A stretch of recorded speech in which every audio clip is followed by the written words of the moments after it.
Hello, it's Friday, August 28th, and today we're going to be looking at Ezra chapter 3 together. Why don't you go ahead and read Ezra 3 on your own? If you want to pull out a Bible and do that, great. If you want to read online, I've got a link to that passage posted right along with this video.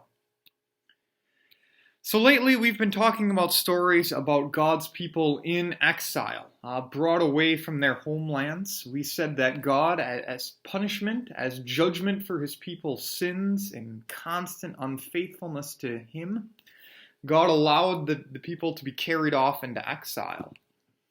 But now in this story, in the book of Ezra, and the stories we'll read for the next few days, we see that God has brought his people back from exile.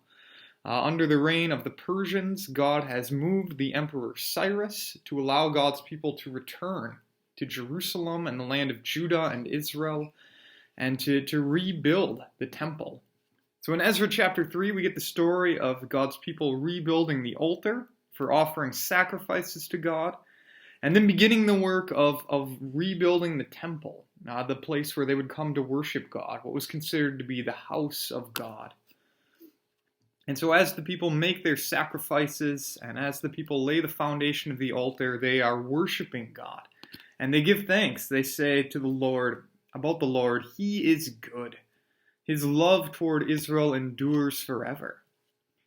And God has shown his goodness and his love by bringing his people back. They've been unfaithful to him. They've sinned against him.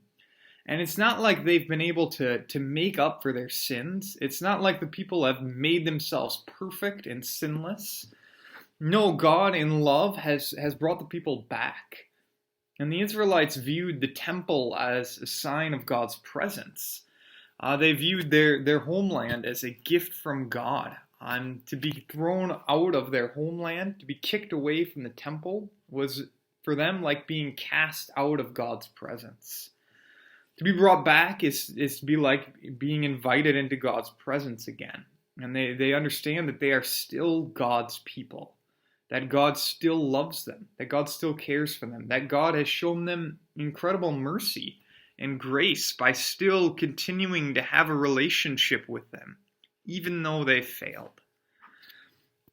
And I think in that way, our lives as Christians today is similar, that we aren't totally faithful to God, that we sin over and over and over again. And God, in his goodness and love, continues to be our God, continues to be in relationship with us. He continues to offer us forgiveness through the work of Jesus Christ. He continues to call us again and again to follow him. And he says that he'll never take his presence away from us. He'll never drive us away from him, because he loves us. And so he keeps forgiving us. He keeps calling us to follow him again. We may have times of being humbled, times of being made more and more aware of our sin. But God continues to uphold us and to show us his love. So that's my thought with today's passage. Feel free to share your own thoughts if you'd like. I'd love to hear from you. Thanks again for watching.